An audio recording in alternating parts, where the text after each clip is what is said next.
99 ya kan? Diskon. Tiba-tiba 3 hari kemudian paket. Ya. Ada yang kemarin ikut 99? Nggak ada check out? Ada ya? Makanya kamu harus berusaha keras, khususnya cowok, karena istrimu butuh check out. Ya, istrimu butuh check out. Usahalah yang keras supaya check out istrimu ya, berhasil di all shop yang ada. Nah, dan itu menjadi pembahasan di abad modern, zaman kita sekarang gitu loh. Nah, dulu orang kalau bayar zakat pakai apa? Dulu zaman Nabi lah, kurma, terus gandum, apa lagi? Ya lebih kurang gitu aja, kismis, ya kan? Ya, bayar zakat kayak begitu, zakat fitrah ya. Kalau zakat apa namanya hewan ya standar lah, zakat pertanian juga standar. Tapi di zaman sekarang orang banyak berzakat apa? Uang atau makanan pokok? Banyak zakat uang sekarang. Orang yang di malam-malam Idul Fitri menerima zakat fitrah dalam bentuk beras, dia pusing. Saya ngalamin dulu di Jakarta, saya tinggal di musola, preman musola. Hampir 2 tahun saya tinggal di musola. Ketika pembagian zakat, kita 5 orang di musola, 5-5-nya amil. 1 orang dapat 10 kilo. Kali 5 orang, 50 kilo, karung gede. Dapat beras. Kayak apa ngabisinnya 3 bulan? Iya kan? Sayang nggak itu beras? Sayang, nggak kepake. Maka lebih baik diberikan zakat uang. Tapi boleh nggak pakai zakat uang? Di masa sini nggak ada orang bayar pakai zakat uang. Iya kan? Kecuali zakat mal ya bayarnya uang. Tapi kalau zakat fitrah tidak gitu. Bayarnya apa dong? Masya Allah. Jadi bisa zakat uang itu menurut mazhab Abu Hanifah saja. Cuma bedanya kalau menurut kita kan Syafi'i 2,5 kilogram. Zakat fitrah itu segini menurut mazhab Imam Syafi'i. Menurut mazhab Imam Abu Hanifah 3,5 kilogram. Nah, karena kita berzakat bayarnya pakai uang, ikut mana kita? Uang tapi hitungannya 2,5 kilo. Kali 10.000 berarti 25.000. Atau kita pindah mazhab ke mazhab Abu Hanifah menjadi 35.000. Mana yang kalian pilih? Hah? Wah kayaknya enak ini tadi ya kan? Zakat fitrah 25.000. Boleh nggak begitu? Nggak boleh. Itu mazhabmu campur sari namanya. Nggak boleh dicampur sari. Kalau kamu mazhabmu Syafi'i, total Syafi'i silakan. Jangan sampai kamu pakai hukum Syafi'i dengan 2,5 kilo, tapi bayarnya uang. Yang boleh bayar uang itu mazhab Hanafi, maka ikutlah timbangannya Hanafi. Wudu bersentuhan suami istri, wudu batal nggak menurut Syafi'i? Batal. Menurut Maliki nggak batal. Kamu wudunya cara siapa? Cara Syafi'i, batalnya juga cara Syafi'i. Jangan kamu wudunya cara Syafi'i tapi batalnya Maliki. Itu tidak sinkron tuh. Kalau kamu mau batalnya dengan cara Maliki, maka wudunya dengan cara Maliki. Apa bedanya wudu Maliki dengan Syafi'i? Hah? Ngusap kepala. Apa? Gimana bedanya? Kalau Syafi'i 3 helai aja udah cukup kan? Keluarin 3 biji. Ya kan? Selesai. 3 helai minimal. Kalau mazhab Maliki tarik dari depan, tarik dari depan ke belakang, balik lagi ke depan, sambung ke telinga. Jangan campur sari. Banyak orang Indonesia pengen enaknya aja, wudunya Syafi'i, batalnya Maliki. Dia mau zakat uang tapi timbangannya Syafi'i. Jangan kayak begitu. Nah, pada fase ini dulu sudah pernah matang.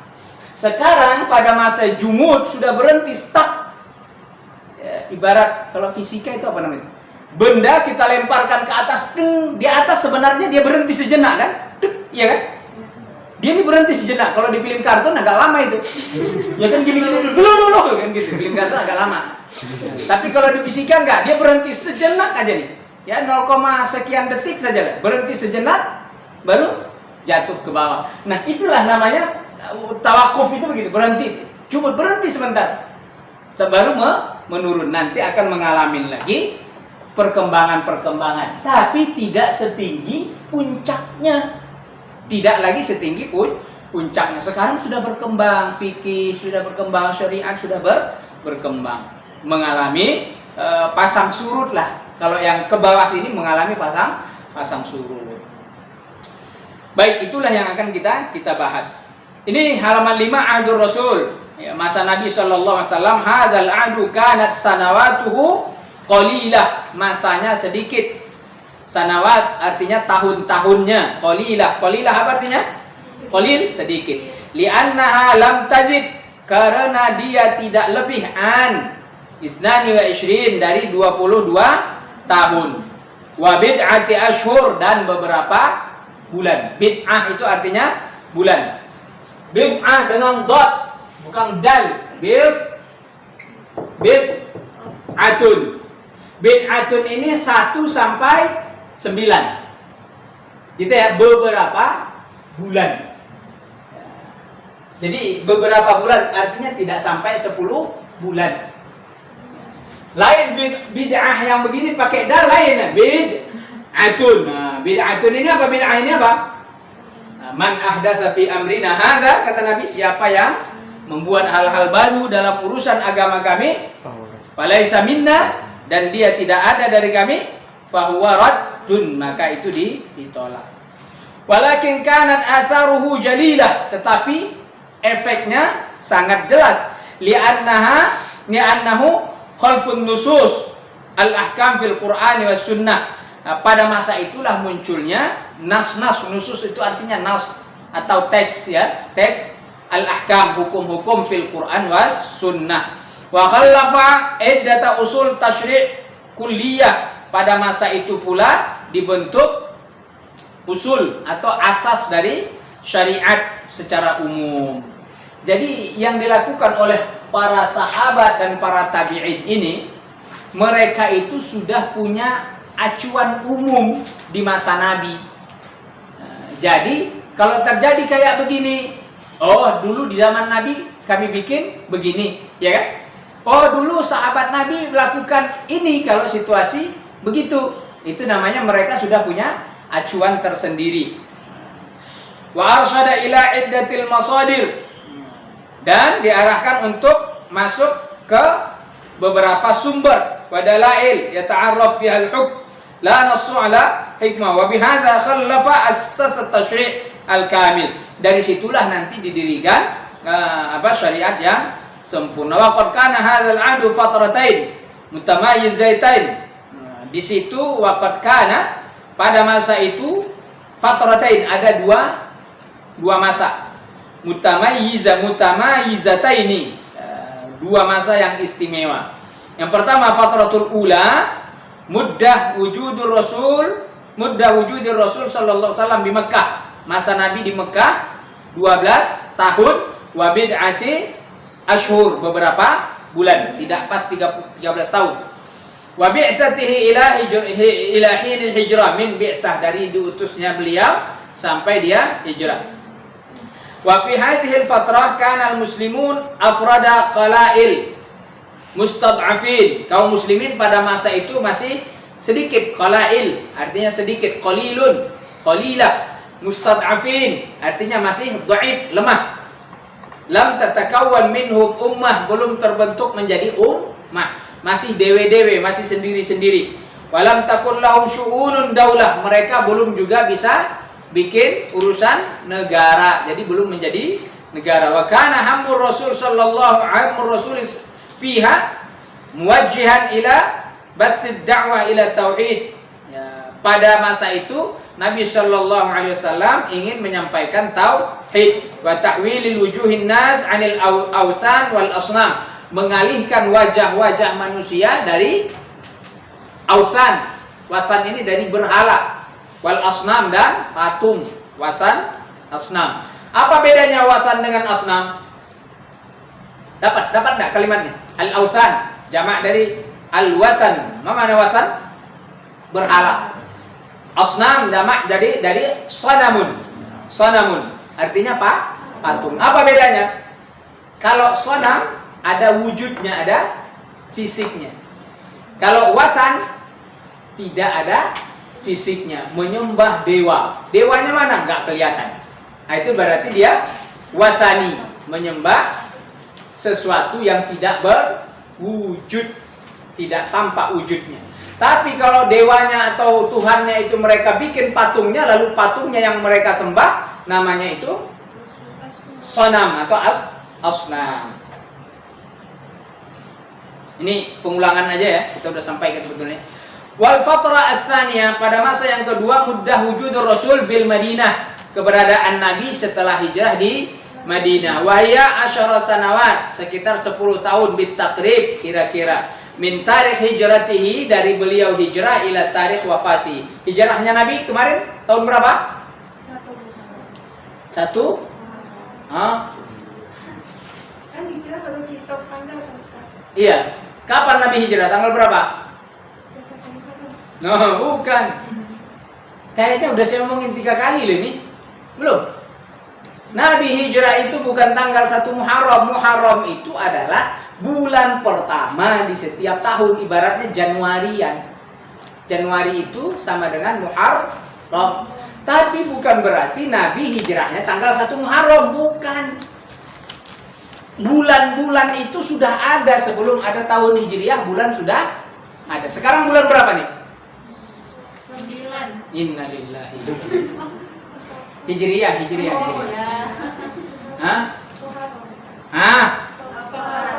Bulan Safar. Berarti bulan ke Muharram, Safar, terus Rabiul Awal, Rabiul Akhir, Madil Awan, Madil Akhir, Rajab, Sya'ban, Ramadan, Syawal, Dzulqa'dah, Dzulhijjah. 12 bulan. Inna iddatasy syuhuri 'indallahi 12 syahran. Allah sudah menetapkan ada 12 bulan. Yauma khalaqas samawati wal ardh, sejak langit dan bumi diciptakan oleh Allah, ada 12 bulan. Jadi orang Arab sudah mengenal nama-nama 12 bulan yang tadi itu sudah ada. Tapi tahunnya belum ada, artinya tahunnya berubah-berubah. Nabi lahir disebut tahun apa? Gajah. Tahun gajah. Kenapa? Karena terjadi peristiwa tahun gajah. Gitu ya. Tahun gajah itulah menjadi tahun nolnya. Nanti terjadi peristiwa lagi, misalkan apa? Kapal mendarat, ya udah tahun kapal, gitu nyebutnya begitu. Tapi bulannya tetap. Jadi mereka itu menghitung tahun itu berdasarkan kalau ada kejadian peristiwa-peristiwa, gitu. Nah kalau Indonesia ikut tahun, kita bikinlah tahun sendirilah Indonesia. Kita hitung dari mana? Oh, Indonesia berdasarkan tahun kemerdekaannya. Berapa tahun kita merdeka? 76. Berarti kalau kita sekarang menulis tanggal berapa ini? Tanggal 10, ya kan? 11. Udah 11 ya? 11. Pinggan masih 10. Tanggal 11 bulan 9 tahun 76 gitu. Kayak iklan ya. 76 gitu. Mau ku beri 3 permintaan. Gitu. Jadi orang Arab tuh dari dulu begitu. Jadi tahunnya berubah setiap ada peristiwa. Makanya ketika Umar bin Khattab terima surat balasan, kami sudah terima suratmu tanpa tanggal, tanpa tahun. Umar tersinggung dong. Umar itu tersinggung. Masa umat Islam sebegini saja kita tidak punya? Rapat langsung kumpulkan. Barulah ditetapkan tahun Hijriyah sebagai tahun standar kaum muslimin. Bukan orang Arab. Tapi bulannya masih tetap pakai bulan Arab. Kalau kita bilang bulan Arab. Atau kita identikkan sekarang bulan Hijriyah, padahal lebih tepatnya bulan Arab. Karena bulan itu ada sebelum Nabi hijrah, bahkan sebelum Nabi lahir. Nabi lahir tahun berapa? Bulan apa? Rabiul Awal. Nabi lahir udah ada belum tahun Hijriyah? Belum. Jadi kalau kita menulis Nabi, tanggal lahir Nabi berdasarkan Hijriyah, berarti Nabi lahir 12 Rabiul Awal tahun berapa Hijriah? Hah? Tahun berapa Hijriah?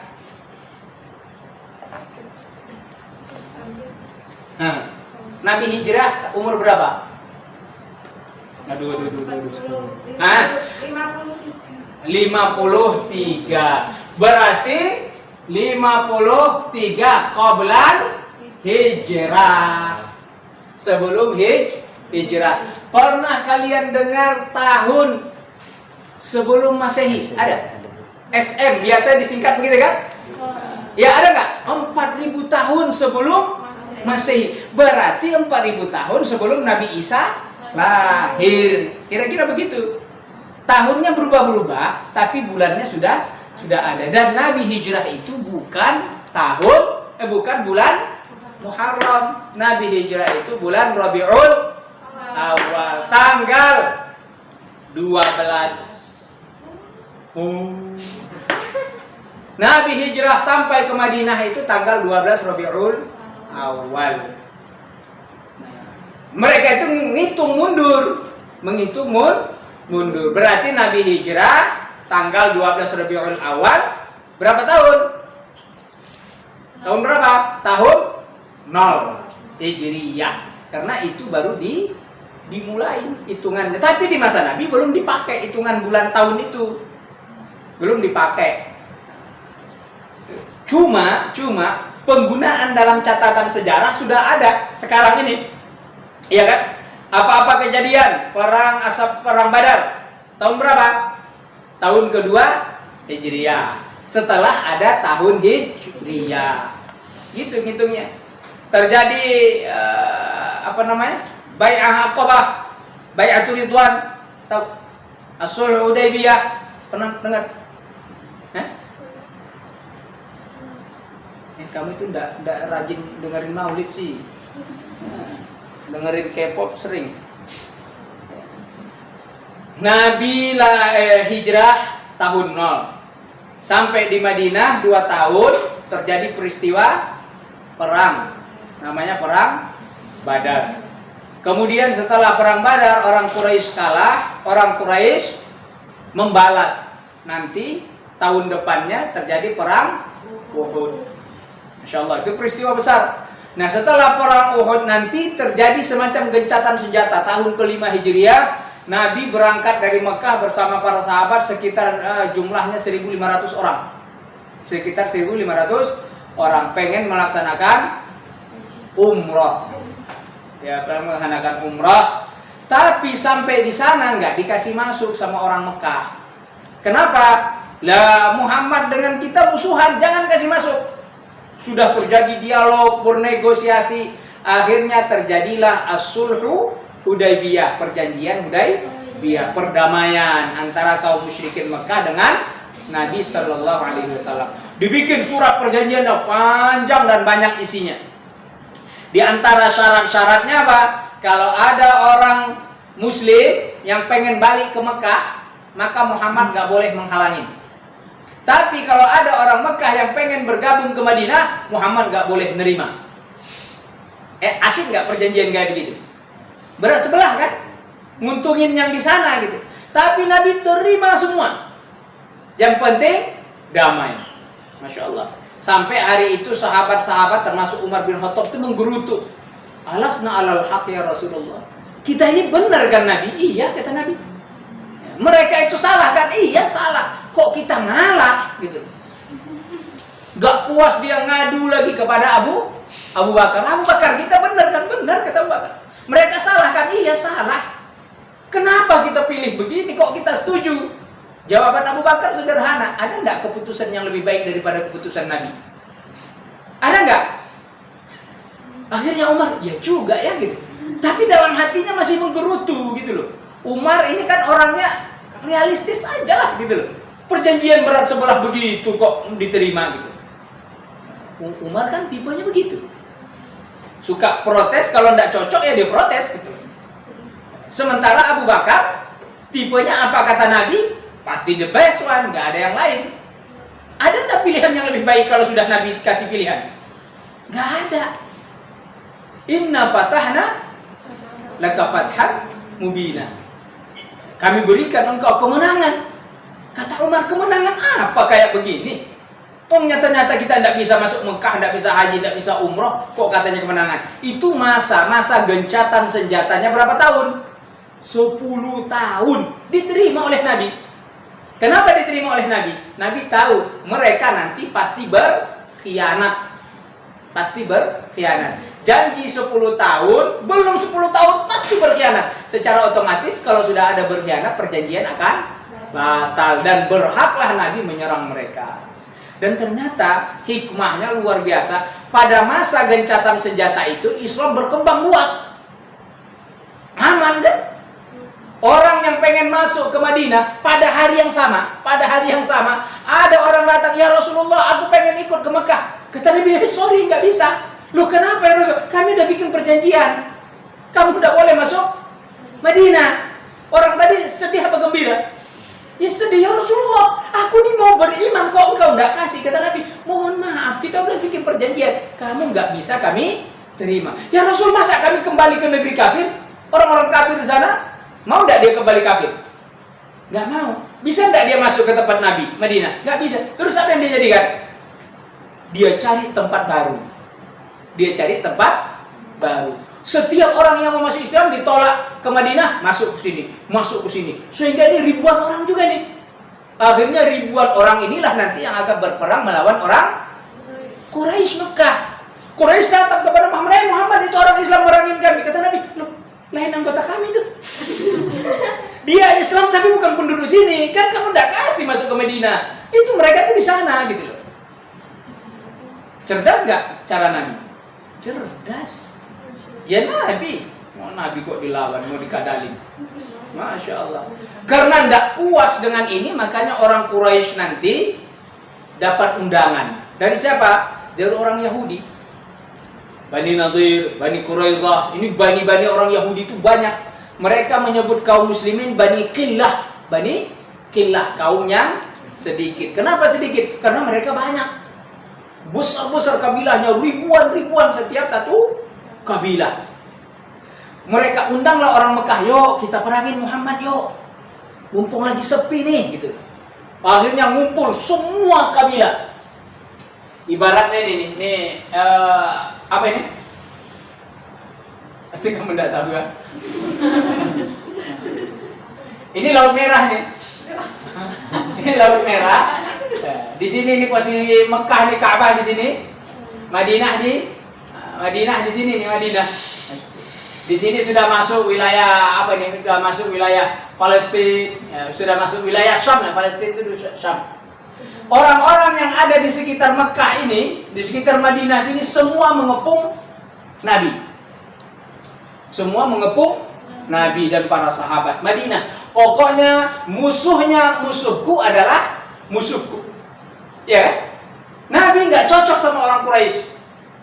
Orang Yahudi juga nggak cocok dengan orang Quraisy. Berkoalisilah mereka. Berkoalisi. Koalisi itu namanya Ahzab. Makanya ada surat Al-Ahzab. Bercerita tentang peristiwa itu.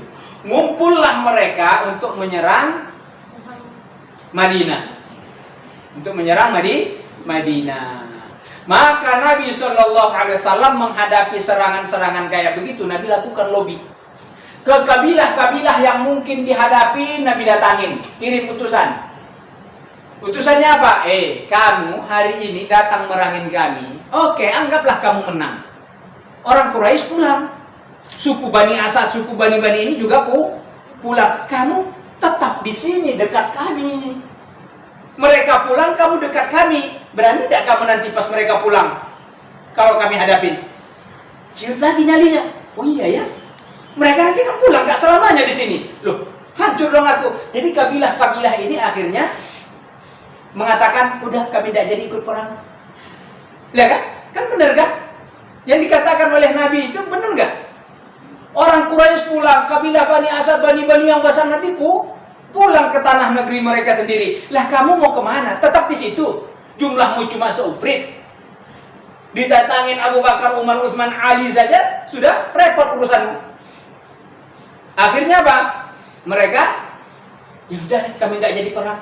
Aman sebagian. Tapi Ahzab ini adalah kelompok yang banyak, itulah yang disebut dengan perang apa namanya? Khandaq. Perang Khandaq.